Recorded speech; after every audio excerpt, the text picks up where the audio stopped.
Frame 6. Europe and the United States locked at 13 all on a thrilling final session of the Weber Cup. Oh, Tommy strikes. That's 4 in a row now. Yeah, Tommy's saying to himself, if this lane is going to give me that much width and that much reaction in the back end, if I come in that light from that angle and can still carry 10 pins, I'm going to stay there for sure. An absolutely devastating shot, and he enjoyed it. Well, Mika's juggernaut progress through this game has witnessed a shift down in gear in frame 5. Yeah, it's time to get back to business.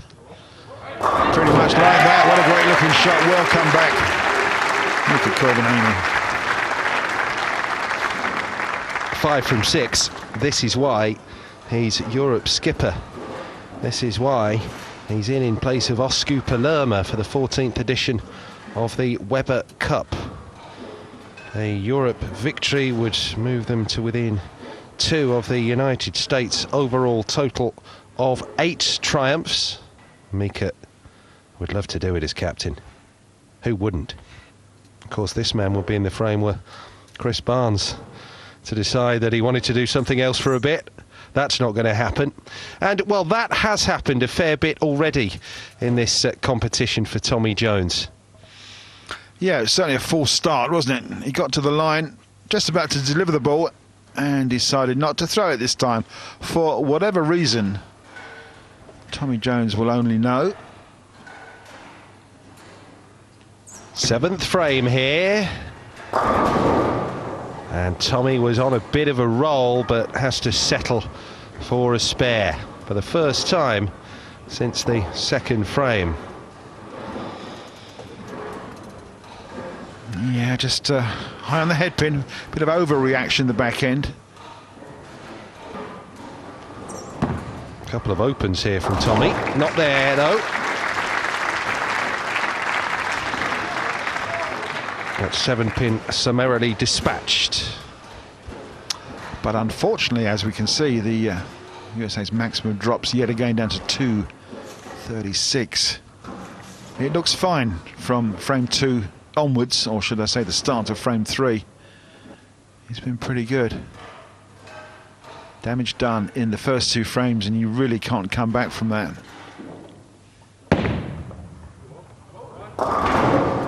No. He won't be happy with that break, Mika Koivuniemi. No, he had the chance to make 2 strikes in a row, but he's gone high through the head pin. He's broken up the pins and didn't touch the 3-pin at all. So he's left the 3, 6 and 10. Makeable spare.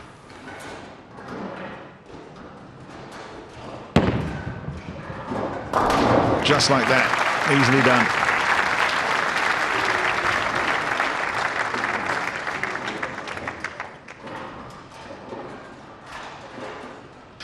By comparison, there's the 2 bowlers, both very high backswings, but look at Jones's slide. Oh, it's so long, isn't it? And stays down so low. Very similar, but Mika's the taller man, just rises up a little bit, but Jones solid at the line. Eighth frame for Tommy. Back in the groove with the strike. I think Tommy's a little bit unhappy about something where he's sliding on the approach. He's having a little bit of problem with his slide foot. But managed to string another strike there, broke some pins up, and it counts as 10 on the score sheet. 3 frames to go for the European captain who's got this lead. Masses of experience behind him, Mika. First foreign-born player to win the US Open. Oh, Messenger was tapping away, but was turned away there. Now then, the near impossible split. But Cass, we saw Mika make this back in the opening session, didn't we? I think it was against Mike Fagan. We have indeed, but what's that, the curse of the commentator? Telling Mika just not to do anything silly. Keep it in play and maybe make a strike. Don't have an open frame. Not 2 7-10 splits made, surely, from the same player. No, Well, we were allowed to dream, weren't we, for a split second? Well, you were anyway. I was a bit of more of a realist, but the trouble is, look at that. Look at the maximum scores now. USA by a pin. And Jones is working on a strike, so he could double here and possibly snatch this one.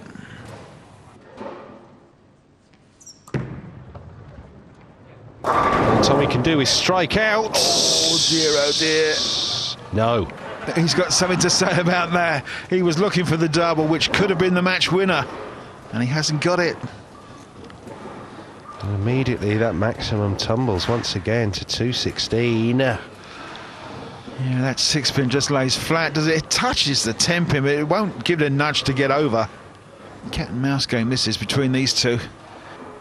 He's already looking for a favour from Mika here to keep the USA winning streak going after that Baker victory and after Bill O'Neill's success over Stuart Williams in the opening singles. Well, this match is Mika Koivuniemi to lose, I'm afraid. I'll say it again, he needs to keep it clean, keep it on the lane and do nothing silly. But I don't think he did anything silly last frame, but he hit the pocket and left the 7-10 totally out of anybody's control. What can he do here? Strike back! Mika Koivuniemi on the verge of ensuring the first blue point for Europe in this closing session of the Weber Cup.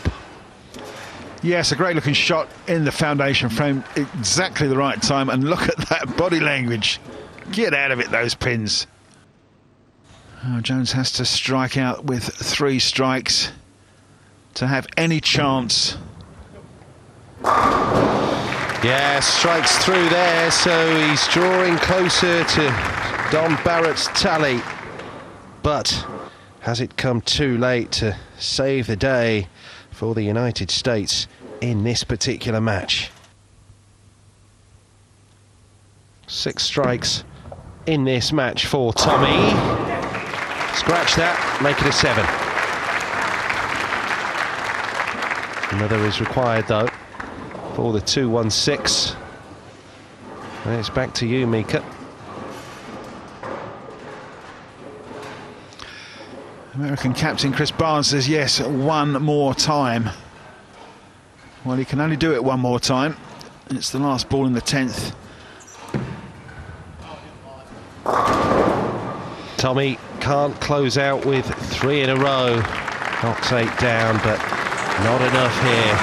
And Mika Koivuniemi to get a point back on the board for Europe. Situation was, had Tommy struck there for 3 in a row, he would have forced Mika Koivuniemi to get a strike on the first ball.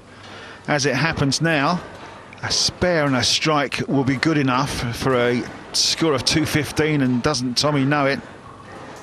And of course a strike first time for Mika, and it's all over. But he needs to make 20 pins. He's up again later, is Tommy, against another Scandinavian, Martin Larsen, in what is slated to be the penultimate singles encounter, but he won't be happy here because he's lost his perfect singles record in this year's Weber Cup.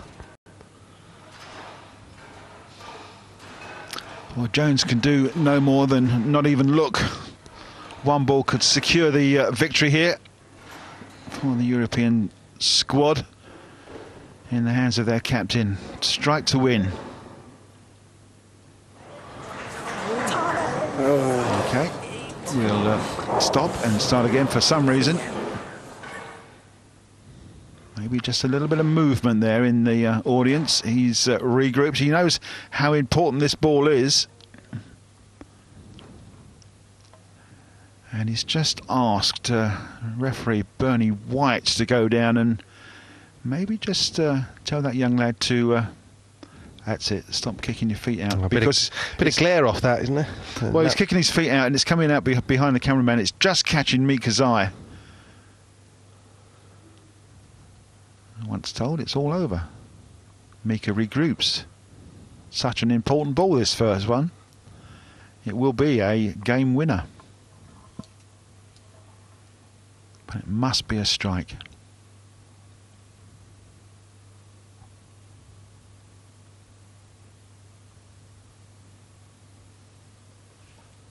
Koivuniemi for European points. Oh dear. Okay, That pesky 7-pin again, isn't it? situation is that he has to make the spare here. That will leave him a strike to win on the fill ball. But then it'll be a single pin victory. It doesn't matter, does it?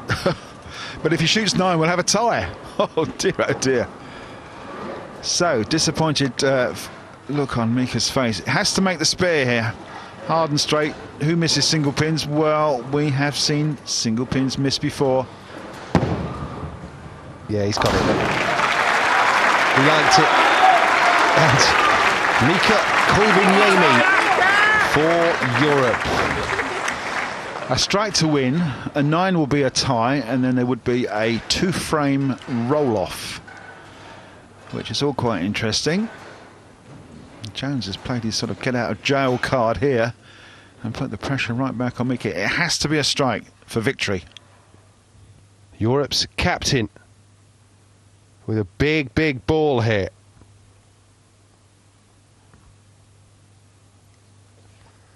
Mika Koivuniemi. Yes! What about that? Oh, the Metrodome absolutely erupts with a great looking shot from the European captain. The Moose has won. Jones has been defeated. Just a fantastic session set up here.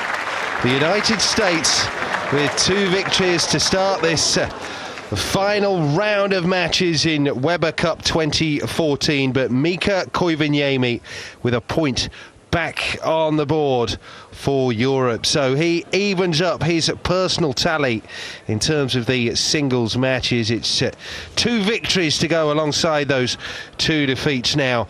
He kept calm at the end. That's why he replaced Osku Palermo as Europe's captain here. So Europe with a point, their first of the session to retake the lead. Still, there's just 1 in it. It is 14-13, thanks to Team Europe's captain. Certainly mighty Mika there, Mr. Moose, Mr. Koivuniemi. Well, we've been watching this match from behind the scenes because Mika Koivuniemi is playing twice, so we'll let him get back to the action, get ready for his next match. But we found a couple of other members of Team Europe here. You guys love that, but why are you watching from here? Well, we were going up to get a drink, and then Tommy had 2 opens in a row, and we're pretty superstitious, so we decided this was a pretty good point to stay. So maybe we might stay for the next match as well. You might be around here all night, but what a great point for Mika, the Moose, and that was a big celebration from you guys as well. That was a big one. I mean, for his confidence going into the next match and for the whole team to take the lead again. So it was major, by Major Mika. So the next match, he's playing again. You going to stay here? Oh, here's your other team member as well. Yeah, we're definitely staying here. We're going to go out and see him and celebrate with him. But, you know, Mika's the man. He's the biggest winner in the world, and he's going to do it again for us for sure. Right, we'll leave you to it. We'll let you go and say hello to Mika and congratulate him. And we will be back with more moose hunting next.